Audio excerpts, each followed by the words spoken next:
Muito boa tarde a todas e a todos. De uma forma muito especial, agradecer o pedido de audiência à Associação Dignidade, aqui representada pela doutora Paula Sequeira, que é Presidente, e pela doutora Manuela Correia, que é Vogal da Direção.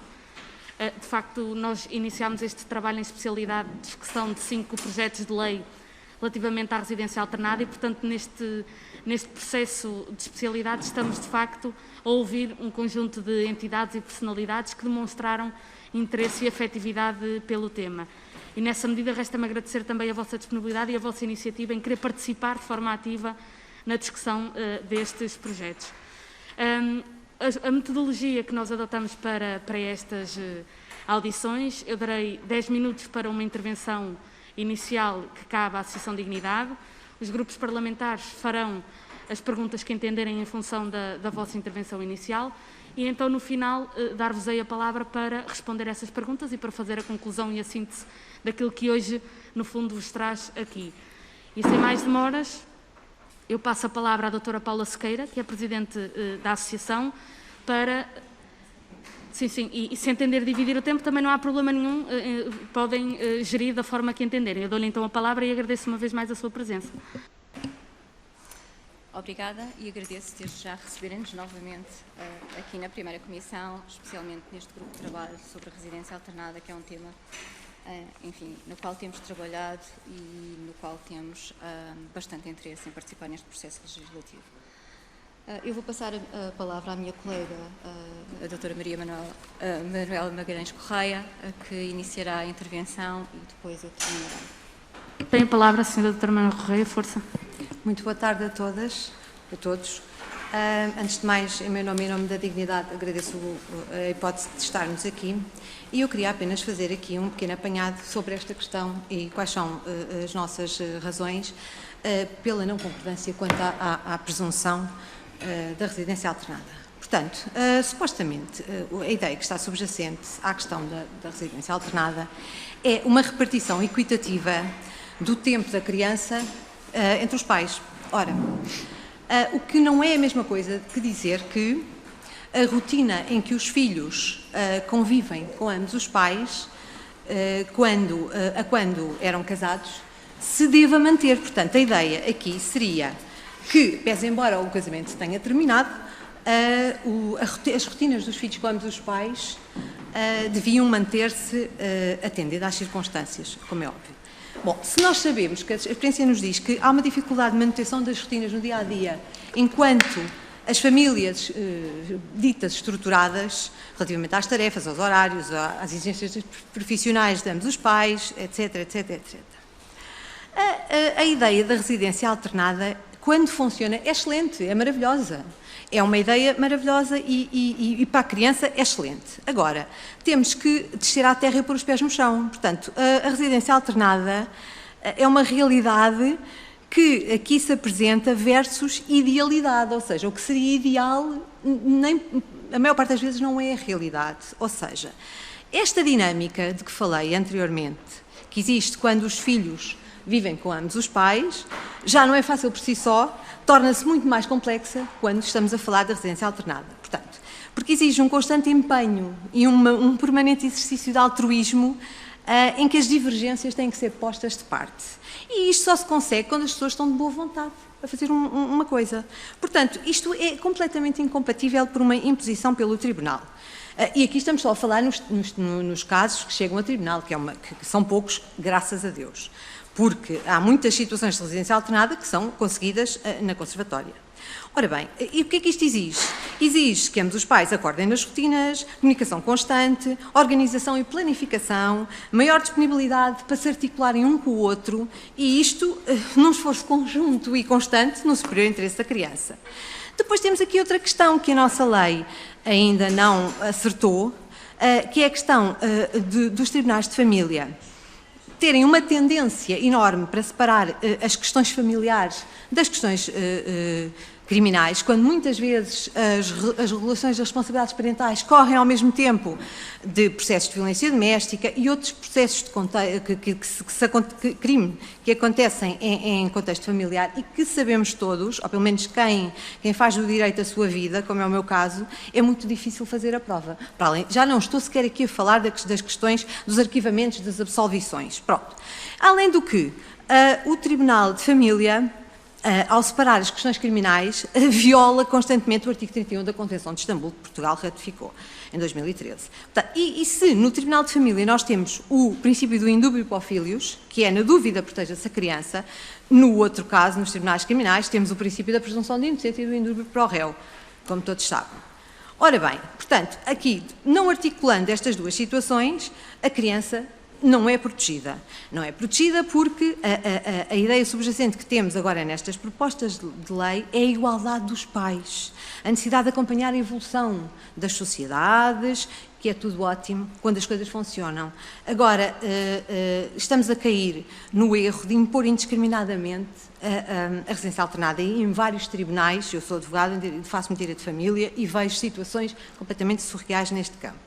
Agora, entendemos que, mais do que isto tudo, mais que estamos aqui a discutir uma lei que já dá a hipótese dos tribunais aplicarem residência alternada, devia ser obrigatório para processos desta natureza a constituição de advogado, a gravação da prova, porque houve-se aberrações nos gabinetes dos juízes que não ficam registados, que depois as atas não têm a mínima correspondência com aquilo que foi lá dito. As técnicas que fazem os relatórios sociais são sistematicamente as mesmas, sem saber. Se me disserem qual é o tribunal, eu digo logo quem vai ser a técnica, porque são sempre as mesmas. E depois não há avaliação psicológica, ou por vezes há uma avaliação psicológica de um dos progenitores, não há do outro. A criança nem sempre é avaliada psicologicamente. Os relatórios sociais não visitam as casas dos progenitores e depois dizem que são ótimos e que têm uma ótima dinâmica com as crianças, etc, etc, etc. Entendemos que esta presunção não é adequada, por todas as razões que explanaremos a seguir, e que a liberdade do juiz só deve estar condicionada ao bem-estar da criança e ao seu superior interesse. E é isto. Passo a palavra agora à engenheira. Muito bem, doutora Paula Sequeira, tem a palavra. Obrigada. Nós tínhamos uma apresentação preparada que não podemos partilhar, mas que vos entregamos impressa e eu vou tentar guiar-me por ela muito rapidamente. Mas, basicamente, quero começar por deixar muito claro qual é a nossa posição. Nós não temos qualquer oposição, desculpa, ao mais próximo, à residência alternada. Okay? Nós achamos que, efetivamente, será, sendo a criança ouvida e os progenitores, será provavelmente o melhor modelo que se adequa ao bom desenvolvimento de uma criança. O que nós temos que ressalvar é que os casos que chegam ao tribunal são uma ínfima parte dos casos de regulação de responsabilidades parentais. Segundo um estudo da Sofia Martinho, que já tem uns 2 ou 3 anos, estamos a falar de cerca de 4%. E são casos em que há uma alta conflitualidade e há um historial de violência ou de abuso. E, portanto, é nestes que nós temos que nos preocupar. Por todos os outros, começamos por dizer que este regime já é amplamente aplicado em Portugal. Amplamente, e temos vários casos. Temos um estudo de jurisprudência produzido, por exemplo, pela Associação Portuguesa de Mulheres Juristas, bastantes anos, entre 2011 e 2018, que o demonstra. Temos o próprio Conselho da Europa, no documento 13.870 de 2015, que diz que a lei portuguesa já permite o modelo de residência alternada. Temos a própria associação sobre a qual foi feita a petição e, posteriormente, foi equacionado o modelo, e estamos agora aqui a falar já não numa presunção, mas de um regime-regra, que diz que 20%, na sondagem que fizeram, 20% das crianças de pais divorciados já estarão em residência partilhada. Isto põe-nos no topo da lista dos países da Europa, claramente. É muito falado o exemplo da Suécia, por exemplo, mas na Suécia não há um regime-regra, há um regime de opção. E, portanto, não há dúvida nenhuma aqui, não é disso que estamos a falar. Sempre que os pais optarem por regime de residência alternada, funciona, é o melhor modelo. Ninguém aqui tem dúvidas disso e nem vou voltar a referir esta frase, mas só quero que fique mesmo muito claro.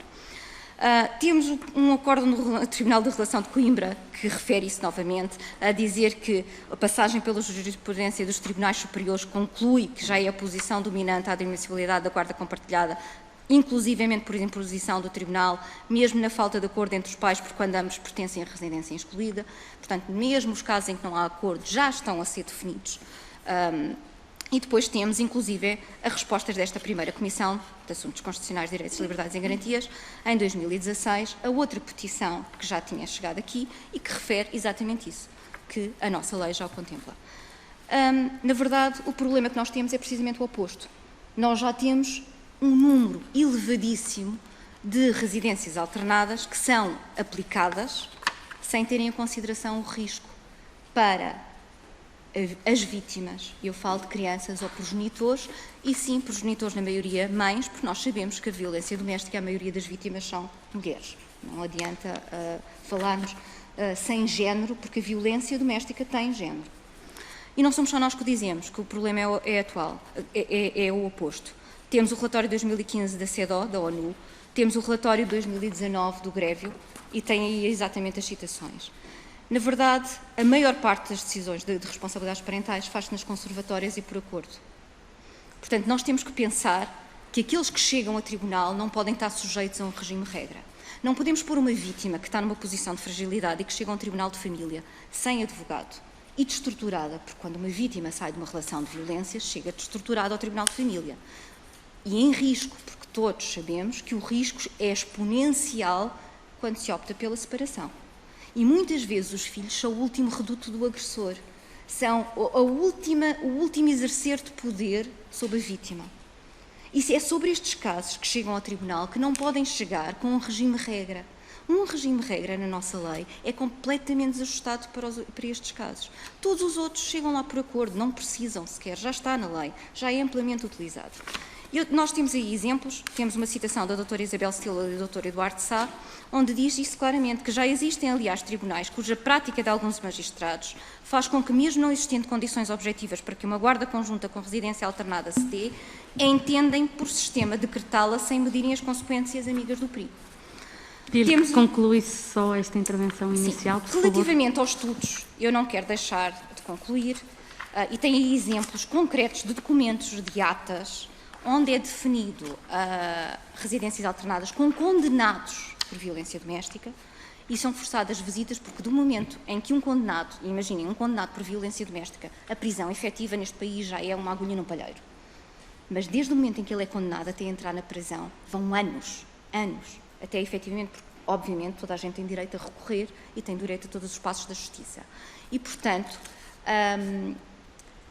é essencial que se proteja as crianças durante este processo. E, portanto, no regime provisório que é logo declarado, não se pode esperar, quando o processo de crime demora anos, que já haja a matéria de facto a trazer ao Tribunal de Família para proteger a criança e conseguir elidir um regime de regra. Muito obrigada. Quanto aos estudos, deixe-me só mesmo terminar. Para concluir. Para concluir mesmo. Vou pegar no Conselho da Europa e vou-vos dizer que a Resolução 2079, que é muito referida, inclusive nos projetos de lei que aqui estão, choca-me por ser só referido um artigo. Mas eu vou ler o que está, e que está também no artigo 8.4 da Resolução 1921 do Conselho da Europa, que diz respeitar o direito dos pais de gozar a responsabilidade partilhada, assegurando que o direito de família preveja, no caso de separação ou divórcio, a possibilidade de guarda conjunta dos filhos, no melhor interesse destes, sendo esta baseada no mútuo acordo dos progenitores. Isto foi esclarecido pela Secretária-Geral do Conselho da Europa em 2018. Só em relação aos estudos, e é os últimos 30 segundos mesmo, eu concluo. É preciso ter muito cuidado com aquilo que se diz como resultado positivo num estudo. E eu vou-vos dizer, por exemplo, o estudo mais citado, o estudo sueco mais citado, e alguns até projetos de leis aqui os citam. E diz simplesmente que assim podemos concluir que as crianças cujos pais optaram pelo modelo de residência partilhada se desenvolveram em boas condições. Não temos dúvidas. Os pais, quando optarem, vai ser de certeza o melhor modelo para as crianças. Obrigada. Muito obrigada, doutora Paula Sequeira, doutora Maria Manuel Correia, pela exposição que aqui nos trouxeram.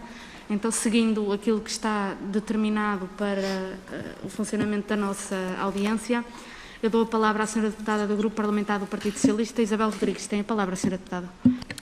Obrigada, senhora coordenadora. Gostaria de cumprimentar a senhora engenheira Paula Sequeira e a doutora Manuela Magalhães Correia, agradecendo a vossa disponibilidade para estarem connosco, partilharem connosco a vossa visão, mas é também, da parte do Partido Socialista, uma oportunidade de esclarecer junto de vós, e tenho a certeza que através de vós esclarecer os vossos associados, vossos e vossas associados, sobre aquilo que verdadeiramente está na proposta legislativa, no projeto de lei que o Partido Socialista apresenta e que não tem correspondência nos vossos receios, felizmente.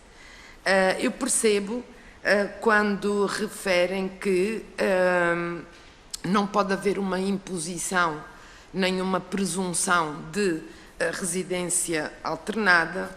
Percebo quando colocam as questões da violência e da instrumentalização das crianças, até porque onde exista violência e instrumentalização, naturalmente que a residência alternada terá muita dificuldade em cumprir o superior interesse da criança. E é isso que está na proposta que o Partido Socialista apresenta. Aquilo que nós dizemos é que, sempre que ponderadas todas as circunstâncias relevantes, tal corresponda ao superior interesse do filho. Eu devo dizer aquilo que já tenho dito ao longo das diversas audiências que temos realizado. Para o Partido Socialista, a regulação das responsabilidades parentais é um direito fundamental da criança e essas responsabilidades têm o seu exercício vinculado ao interesse dos filhos. E este é um aspecto do qual nós não prescindimos, sabendo embora que já o teríamos que fazer segundo o bom senso, mas temos que fazer também pela lei, temos que ponderar os demais interesses em jogo. Mas não poderá haver uma regulação cujo regime não acautele os interesses dos filhos, obviamente.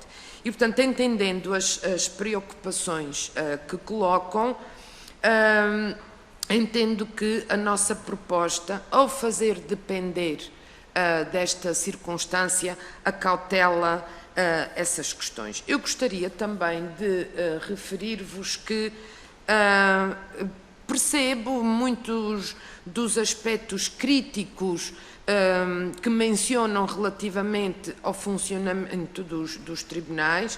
Eu também sou advogada de profissão, mas, no entanto, julgo que não podemos avaliar o todo do funcionamento do sistema de justiça em Portugal por um conjunto de situações que nós sabemos que nem sempre foram resolvidas da melhor maneira. Eu tenho a certeza, porque sei que elas existem, que em muitas regulações há avaliação psicológica, há visitas de equipas técnicas de apoio aos tribunais para fazerem a avaliação das famílias e, portanto, eu julgo que não podemos afastar, e sei também que não é esse o vosso objetivo, afastar a residência alternada só porque existem situações em que ela não é corretamente decidida no sentido de ser aplicada a situações às quais não seria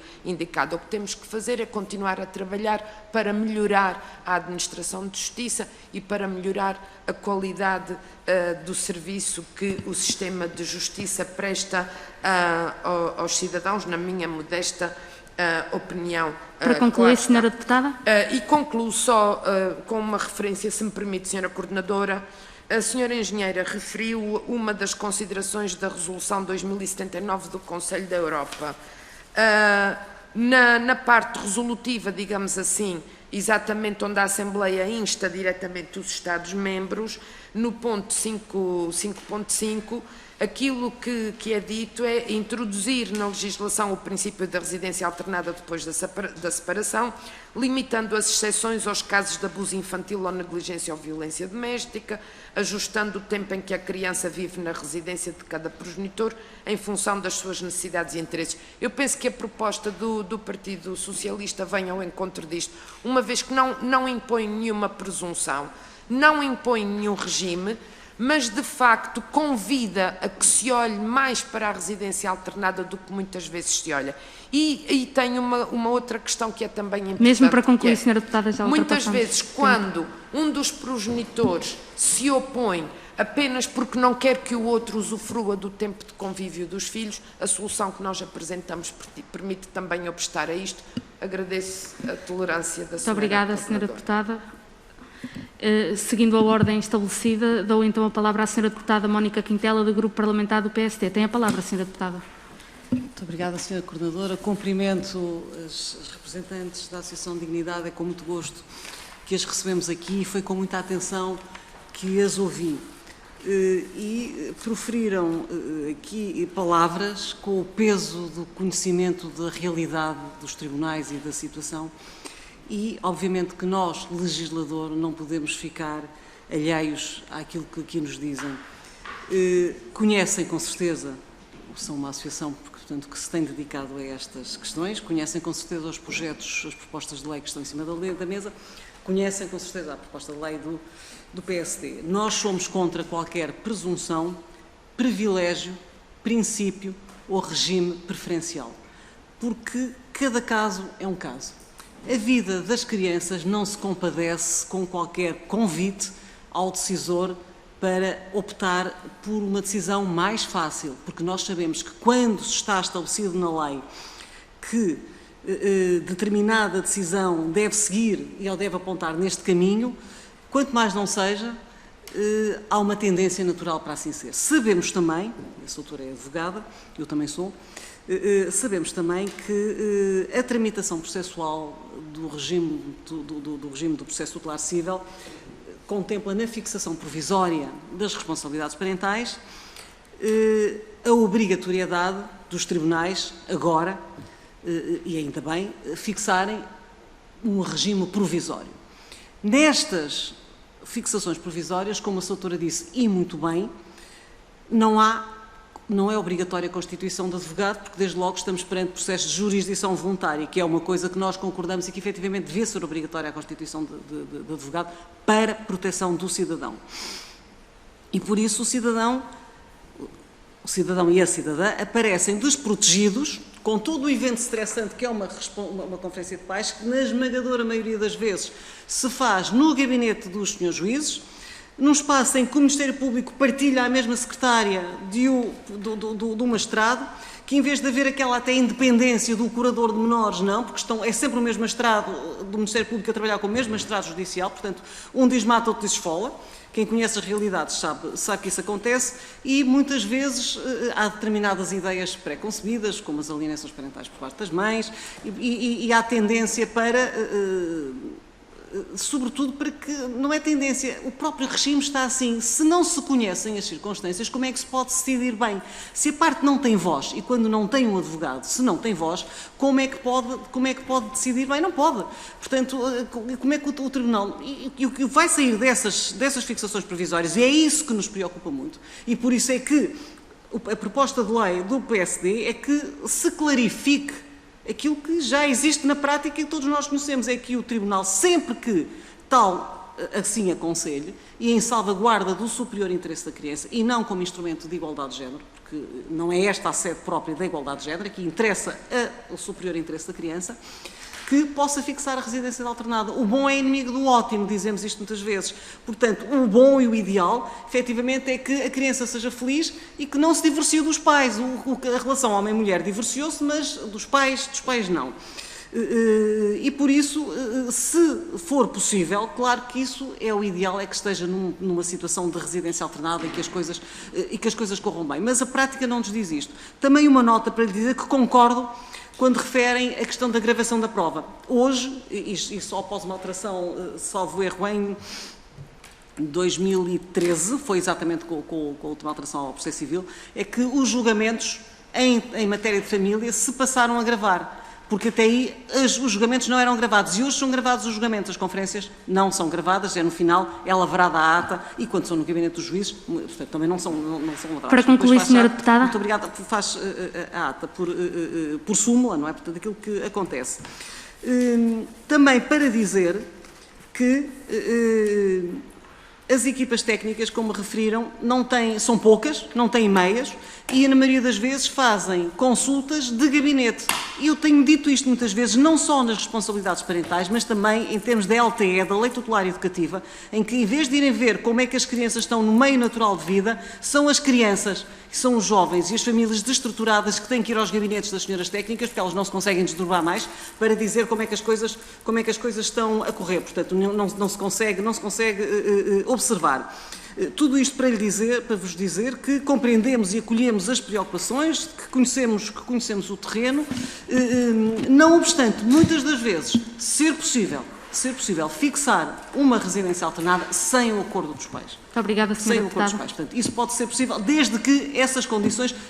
Desculpe, Sra. Presidente. Para concluir mesmo. Portanto, acontecem situações em que muitas vezes impõem e não há acordo e depois as coisas correm bem. Muito obrigada, Sra. Presidente. Muito obrigada, Sra. Deputada. Ora é essa. Segue-se então a Sra. Deputada Sandra Cunha, do Grupo Parlamentar do Bloco de Esquerda. Tem a palavra, Sra. Deputada. Oi. Desculpa que estou aqui longe do microfone. Muito obrigada, muito boa tarde e muito obrigada mais uma vez, pelos vossos contributos e que partilham connosco todo esse conhecimento que nos ajuda a legislar melhor. Portanto, muito obrigada à exposição que a doutora Manuela Magalhães Correia e a doutora Paula Sequeira aqui trouxeram. Eu quero começar por dizer que eu concordo com tudo aquilo que disseram. Eu concordo que a residência alternada já é aquilo que acontece em grande parte dos casos e que deve ser e que é a situação num plano ideal, que é a melhor situação para a criança, para a família, para o seu desenvolvimento, para a manutenção dos laços, portanto manter este contacto com ambos os progenitores. E, portanto, acompanhamos também com um projeto que dá essa indicação de que a residência alternada, de que a criança tem direito a manter esse contacto, mas preocupa-nos, de facto, as situações que referem muito bem, as situações que chegam a tribunal e que são situações que, enfim, as que chegam a tribunal não têm acordo, não é? Por isso é que chegam a tribunal, porque senão seriam resolvidas nas conservatórias, e não tendo acordo, têm conflito, e esse conflito poderá não ser todas as vezes, não encerrar todas as vezes casos de violência, mas muitas vezes encerra. E mesmo que não fosse muitas vezes, mesmo que fosse uma vez ou duas. E isto, quem trabalha no terreno e quem lida com estas situações, tanto da área da justiça como na área das associações, das ONGs, dos serviços vários, sabe bem como é esta realidade e como de facto é isso que acontece. Portanto, eu acho que não se pode legislar sem ter em conta estas situações em que há conflito e em que nesse conflito existe violência.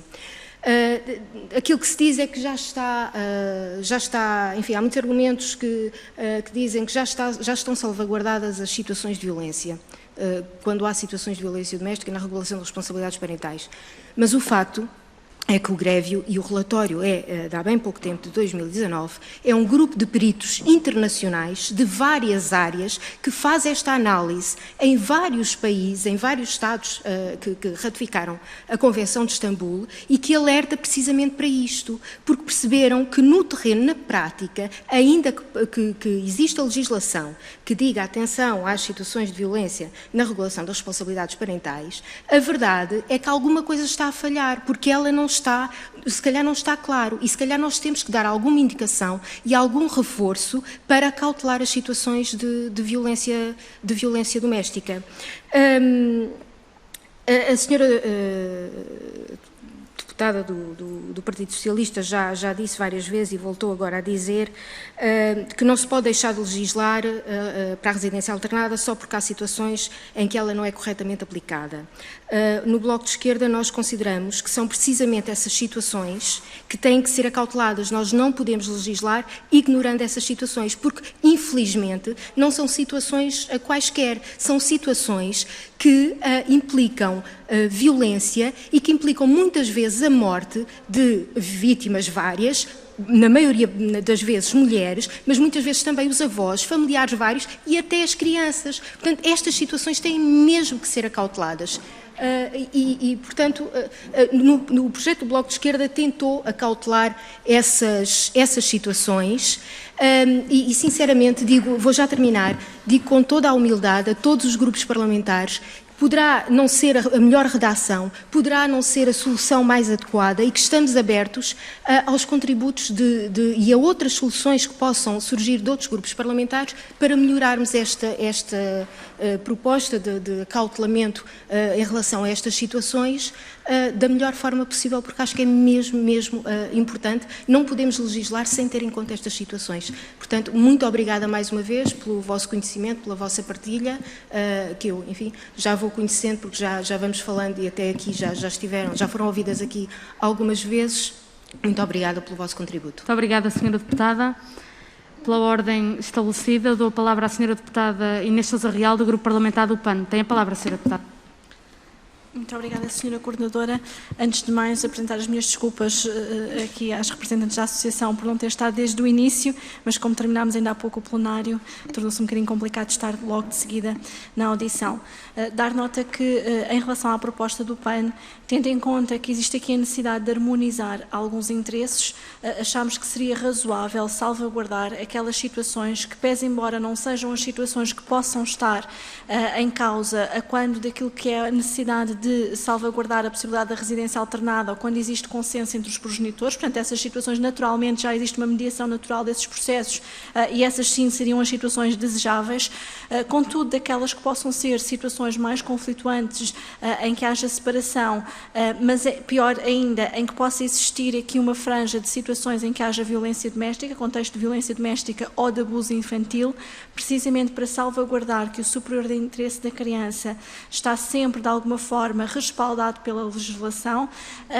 Entendemos por bem que, com exceção destas situações, pudesse, de facto, ser privilegiado o modelo da residência alternada. Nesse sentido, gostaríamos de saber por parte da Associação se consideram razoável esta cautela, uma vez que, de alguma forma, isto vai ao encontro daquilo que são as preocupações que são comuns às várias posições que existem nesta temática e, portanto, aproxima, de alguma forma, aquilo que é certamente um objetivo de todos nós, que é, em primeiro lugar, proteger, de facto, o superior interesse da criança.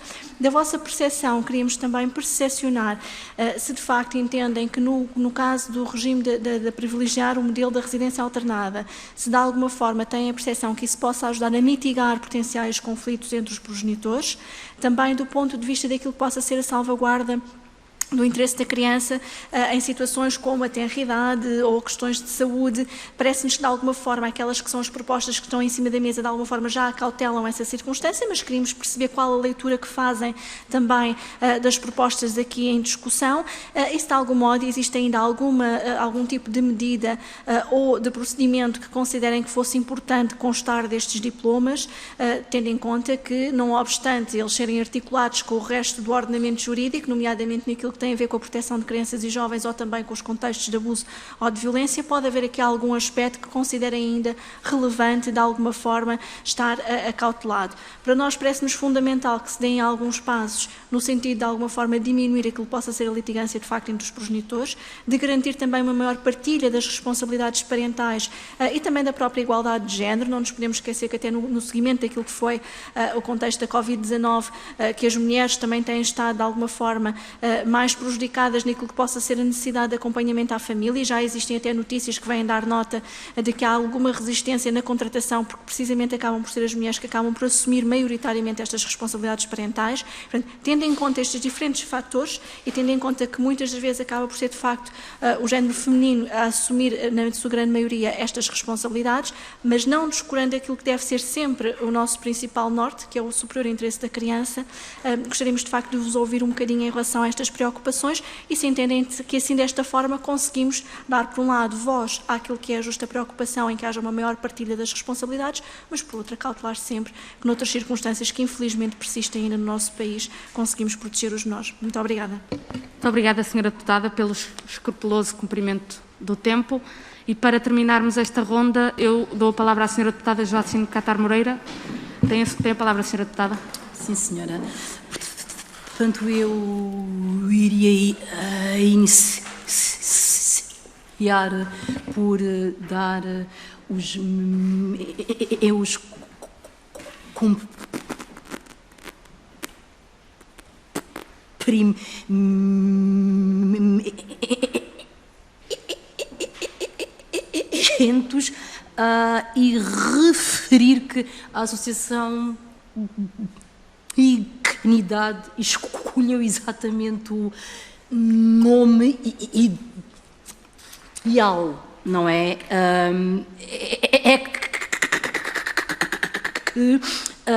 Na minha ótica, é de alguma irresponsabilidade estas iniciativas legislativas. Considero-as verdadeiramente um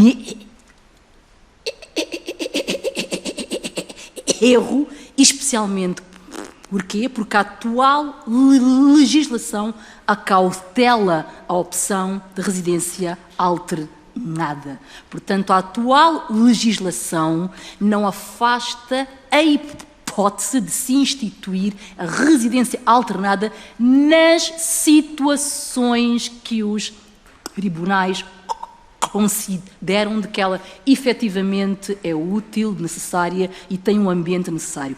Essa onda de que isto é pelo superior interesse da criança, não é?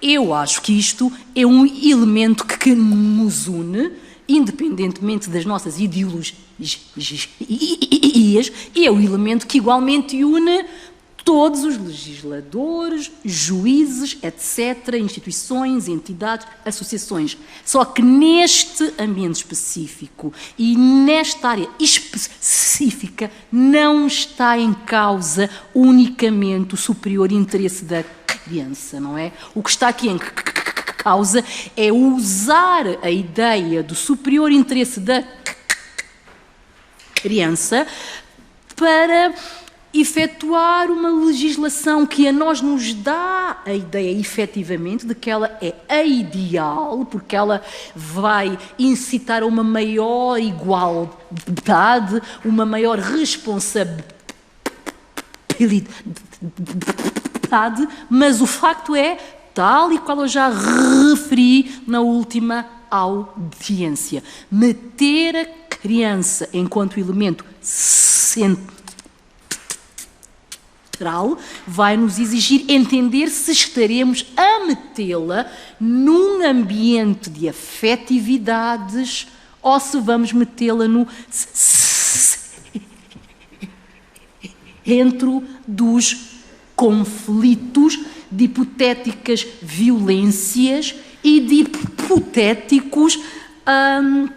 hipotéticas situações que não vão ajudar ao seu desenvolvimento emocional, psicológico, etc, etc, etc. Então, na minha ótica, nós andamos aqui a legislar com base em causalidades lineares, que é esta situação é ideal porque ela vai dar origem a outra situação ideal e vai dar origem a outra situação ideal. Só que nós não estamos numa situação ideal. Nós estamos naquelas em que não houve concordância. Nós estamos em ambientes em que não está a haver um diálogo efetivo e este diálogo não se instaura por decreto. Senhora Deputada, para concluir...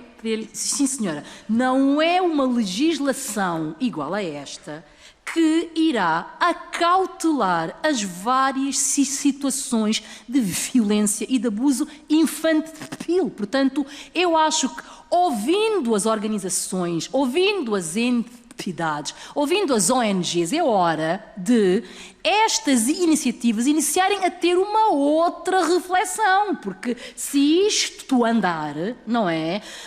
É algo que daqui a uns anos vamos necessitar de voltar a ela com base em relatórios que vão mostrar que afinal não pode, não é? Portanto, acho que é hora de nós obrigada, revermos estas iniciativas. Muito obrigada. Então, para uma intervenção final, que pedia que fosse até 10 minutos, eu devolvo a palavra à Associação para, se entender, partilhar o tempo, isso já será uma gestão vossa. Dou a palavra à doutora Paula Sequeira, Presidente da Associação Dignidade. Obrigada. Eu vou começar por responder só muito rapidamente ali à senhora deputada do PS. Quando refere o 2079, eu conheço muito bem o ponto 5.5. Aliás, é o que é referido na presunção, é referido na petição, é referido no projeto de lei do PS. Recomendo que leia o ponto 2 e o ponto 5.9, porque diz claramente que os pais fiquem conscientes de que a residência alternada é uma opção. Okay? Portanto, não se pode ler uma recomendação do Conselho da Europa focando-se apenas num ponto, e leia o discurso da Secretária-Geral, que esclareceu exatamente isso numa conferência em 2018 sobre o tema da parentalidade partilhada. Eu vou passar a um testemunho. Senhora doutora Maria Manuela Correia. Não, eu vou passar um testemunho. Okay. O meu nome é Sandra Cristina e sou mãe da Lara. No dia 25 de janeiro de 2018, houve a primeira conferência de pais decorrente do requerimento que apresentei para a regulação das responsabilidades parentais. Estava a decorrer uma queixa de violência doméstica contra Pedro Henriques, na qual incluía ameaças de morte a mim e aos meus pais, roubo, bem como ameaça de rapto da minha filha. No entanto, ele não se ficou pela ameaça, porque no período intercalar entre a nossa separação até à conferência de pais, permiti que estivesse com a minha filha dia sim dia não, na minha presença, no interior de um espaço comercial, por ser um local público e também por temer pela minha integridade física e segurança da minha filha. Mas ele optou por simular o rapto, ficando aproximadamente 20 minutos sem saber do seu paradeiro. Para além disso, tinha afirmado que o pedido de abono de família tinha sido diferido, sendo que na verdade estava a recebê-lo e a usá-lo em seu próprio benefício, ou seja, roubava a filha. Foi explicado que o indivíduo já há alguns anos que não estabelecia qualquer contacto com os pais e, como tal, a Lara não conhecia os avós paternos. Relativamente aos meus pais, ele apenas permitia que vissem a minha filha 2 vezes por semana, por um curto período de tempo. Isto demonstrava claramente que não estabelecia vínculos afetivos e tentava impedir que a Lara os criasse. Estes foram apenas alguns dos aspectos referidos, incluindo o facto de Lara mamar, mas consideraram que amamentar era uma vontade da mãe e não uma necessidade da criança. Portanto, o Sr. Dr. Juiz Bruno Gurjão decidiu que a Lara continuaria a residir comigo, cabendo a mim o respectivo exercício das responsabilidades parentais correntes. No entanto, durante a semana, a Lara alternava entre mim e o progenitor 3 ou 4 vezes, passando o mesmo número de dias comigo e com ele. Que tipo de guarda era esta? Pois não sei. Não se nota claramente o caráter, aliás a falta de caráter deste progenitor, sem valores morais e éticos, um indivíduo que não olha a meios para atingir os fins que educação, estabilidade emocional e segurança poderia conferir. Depois tudo piorou e fiz um novo requerimento, alegando que o progenitor facultou uma morada falsa ao tribunal e chegou a pernoitar na viatura automóvel. Também apresentei fotografias da Lara com inúmeros hematomas nos braços e nas pernas, que quero acreditar que tenham sido decorrentes de negligência em momentos de brincadeira. Estes aspectos foram considerados irrelevantes e insuficientes para a alteração da forma de aplicação da guarda em vigência. Resultou apenas de uma audição técnica especializada, que é nada mais nada menos que um diálogo com a assistente social.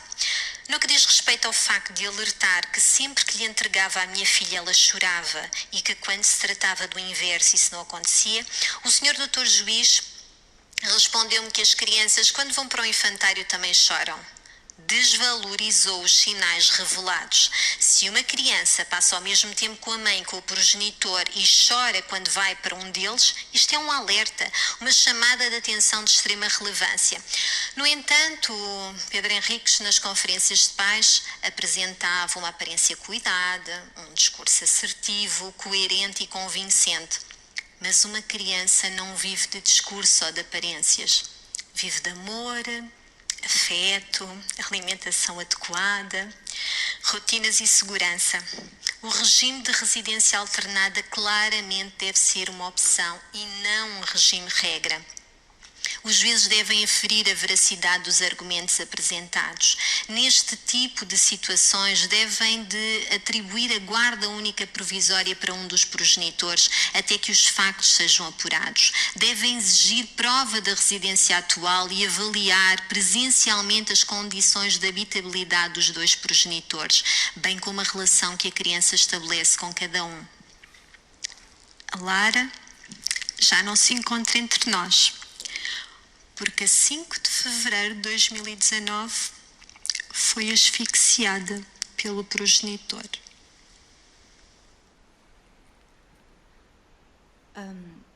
Como devem ter conhecimento, este é o caso da Lara, que foi morta. A mãe da Lara ainda não tinha falado. Nós sabíamos que a Lara estava numa residência alternada, é isto que é. Eu vou passar a palavra à minha colega para conseguir responder às vossas perguntas, mas o que eu vos digo, e vou pegar ali na palavra utilizada pela senhora deputada Joacine, legislarem no sentido de terem um regime-regra, porque não se trata de legislar em sentido de residência alternada. Ele já é aplicado, mas se o querem tornar claro, tem o projeto, por exemplo, do PSD, clarinho, ou do CDS. Está lá, pode ser usado, apesar de já ser e sem acordo. O que vão fazer ao legislar e tendo conhecimento disto pelas ONGs do terreno e pelas entidades internacionais é uma irresponsabilidade. O que estão a fazer, porque vocês sabem como as coisas funcionam na prática. Ninguém aqui pode dizer que não sabe, porque já ouviram entidades suficientes. O que estão a fazer é uma irresponsabilidade. E a responsabilidade pelas próximas Laras será de quem legislar isso. Obrigada, eu passo a palavra à minha colega. Senhora doutora Maria Manuel Correia, tem a palavra. Muito obrigada. Eu queria só aqui pegar imediatamente numa questão que foi levantada ali pela doutora Inês Corte Real, do PAN, e no fundo é que está um bocado subjacente a estes projetos. A questão de que privilegiar a aplicação da residência alternada ajuda a mitigar os conflitos entre os progenitores. Pois não é essa a ideia que eu tenho. Sou advogada, faço direito de família, faço muito direito de família e é exatamente o oposto. O que acontece é exatamente o oposto. E não estamos aqui sequer a falar em situações em que haja questões nem de violência doméstica, nem de abuso sexual de crianças, nada. Pois se as pessoas não conseguem na conservatória, ao chegar a um acordo para ir à conservatória, é óbvio que isto vai para tribunal. Indo para tribunal, as pessoas deixaram de ter um projeto de vida comum. É óbvio que os filhos têm que ser um projeto de vida para toda a vida. Mas as pessoas vão para tribunal e quando lhes é imposta a residência alternada, o conflito agudiza-se, mas assim para uns limites de completa irracionalidade. Discutem por tudo, porque não levou o saco da natação, porque se esqueceu do livro da gramática, porque lhe falta o não sei quê.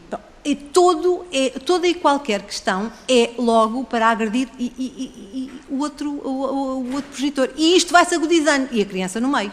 Então andamos aqui, e depois, agora eu disse-te que era para avisar às 5, porque é que estás aqui às 4h45, falta um quarto de hora, e esperas aí à porta se quiseres, e na minha casa não entras, e isto vai continuando. A criança vai crescendo, vai continuando a assistir a isto, e pronto, e às tantas as senhoras técnicas, que primeiro dizem que não é preciso nenhuma avaliação psicológica à criança. Atenção, eu estou a falar de casos que eu conheço e que não há violência doméstica. É preciso ter isto bem, porque não vamos generalizar nos 4% e que não se pode legislar para uma minoria. Eu acho que sim. Basta olhar para os números do ano passado da violência doméstica e não podemos confundir aqui a residência alternada com a questão da igualdade de géneros. São duas coisas completamente diferentes. Nestes casos, temos que olhar para a criança, não é para a igualdade do tempo que cada progenitor passa com a criança. Temos que olhar para o que é melhor para esta criança. A criança A é diferente da criança B. O pai da criança A pensa de uma maneira que o pai da criança B ou a mãe pensa de outra maneira. E há mães, estão péssimas mães, como há péssimos pais. Isto não é uma questão de género. Há ótimas mães e há ótimos pais. Há ótimas situações em que a criança está mais bem entregue ao pai e há outras situações em que a criança está mais bem entregue à mãe. temos que aferir, tem que se fazer estudos. Não podemos legislar só porque há estudos feitos na Suécia, na Holanda, na Austrália, ótimo para eles. Temos que fazer estudos em Portugal com as nossas crianças, temos que controlar como é que as coisas no terreno se passam. Temos que perceber que um primeiro contacto das pessoas com o tribunal muitas vezes é altamente hostil. Eu tenho situações em que tenho as crianças tremem que nem varas verdes. Tenho juízes que gritam com as crianças e que não deixam os advogados estar presentes e que ouvimos atrás da porta. A doutora Mónica Quintela sabe exatamente do que eu estou a falar. E não é só no tribunal daqui ou dali. A área limítrofe de Lisboa são quase todos os tribunais. Há imensos casos, a doutora também é advogada, não sei se digo ao direito da família, mas é aflitivo. Eu, enquanto mãe, enquanto advogada, eu fico enervadíssima quando assisto a coisas e a impunidade. E são sempre as mesmas senhoras técnicas que já em 2010, 2011, 2012, 2013, 2014 fizeram os mesmos relatórios para outras crianças. Então só aquelas senhoras técnicas é que sabem fazer aqueles relatórios. São pessoas que não são da Segurança Social sequer, são pessoas que trabalham, que são indicadas pelo juiz, são escolhidas pelo juiz para fazerem relatórios, para avaliarem aquela criança, aquele pai, aquela mãe. Muitas das vezes o escrutínio é feito apenas ao pai. À mãe. O pai nem sequer é avaliado. Eu tenho inúmeros processos neste momento em que só a mãe é que foi submetida a uma avaliação psicológica para aferir das competências, das responsabilidades parentais dela. Então só a mãe é que está em escrutínio e o pai não está. Parte-se logo do pressuposto que o pai é um bom pai. Bom, atenção, eu reforço, eu não estou a falar de situações com violência doméstica. Isso então, se formos chegar aí, é um descalabro total. Nós não estamos a responder, o sistema não está a responder. Tivemos aqui o caso da Lara, tivemos a Valentina há meia dúzia de dias e temos uma quantidade de crianças que não chegam a morrer, mas que quer dizer, ficam completamente desfeitas. Eu tenho uma criança num processo atualmente que o juiz decretou, os pais moram a uma distância de 100 km um do outro. A criança está em residência alternada desde há 3 anos que está a frequentar 2 infantários, semana sim, semana não. Isto é completamente aflitivo. Em que condições é que esta criança está a crescer? Como é que ela está a desenvolver? Isto é que é são para a criança? Isto é que é o superior interesse da criança? Pois eu acho que não. Eu tenho um filho e eu preferia abdicar da guarda dele e entregá-lo ao pai, se fosse necessário, do que fazê-lo andar num infantário numa semana e noutra. E agora que a criança vai fazer 6 anos, então agora vamos ver como é que vamos descalçar esta bota, não é? Temos situações em que a criança não pode estar numa distância de 100 km a ir à mesma escola, porque é incomportável, quer dizer, até por uma questão de organização de rotinas familiares. Isto é incomportável e é incomportável não haver. Façam-se estudos, vejam no terreno o que é que se está a passar. É importantíssimo. Não podemos avançar para uma decisão destas que vai alterar a vida de inúmeras crianças e inúmeros pais, inúmeras mães, inúmeras famílias, porque não é só o núcleo do pai e da mãe. Temos os avós, temos os tios, temos os primos. É importantíssimo. O superior interesse da criança é isto, é fazer estes estudos, é tentarem perceber o que é que para aquela criança, naquele contexto, com aquela mãe, com aquele pai, é melhor. Não é enfiar o mesmo sapato nos pés das crianças todas, porque assim, não é só... Para concluir, por favor. Muito obrigada. Não é só a questão da violência doméstica, nem dos abusos Isto agudiza o conflito, mesmo que as pessoas não tenham conflito, ele cresce com a imposição desta residência alternada. Muito obrigada. Muito obrigada, doutora Maria Manuela Correia, e também agradecimentos extensíveis à doutora Paula Sequeira e à Associação Dignidade que representam pelo contributo que deram aqui aos nossos trabalhos. Enfim, poderão acompanhar os desenvolvimentos desta discussão em especialidade e nós continuaremos o nosso trabalho aqui neste grupo de trabalho. Portanto, agradecer a vossa presença, das senhoras deputadas e da Associação, e bem-ajam a todas. Muito obrigada. Obrigada pela generosidade em nos trazerem a apresentação aqui para recordação futura. Muito obrigada. Senhora Coordenadora, se puder só depois colocar uma questão, mas fora da audição. Não, ou seja, após a saída das representantes da Associação, porque tem a ver com a audição anterior, que era importante, se calhar, no grupo de trabalho ficar plasmado. Sim.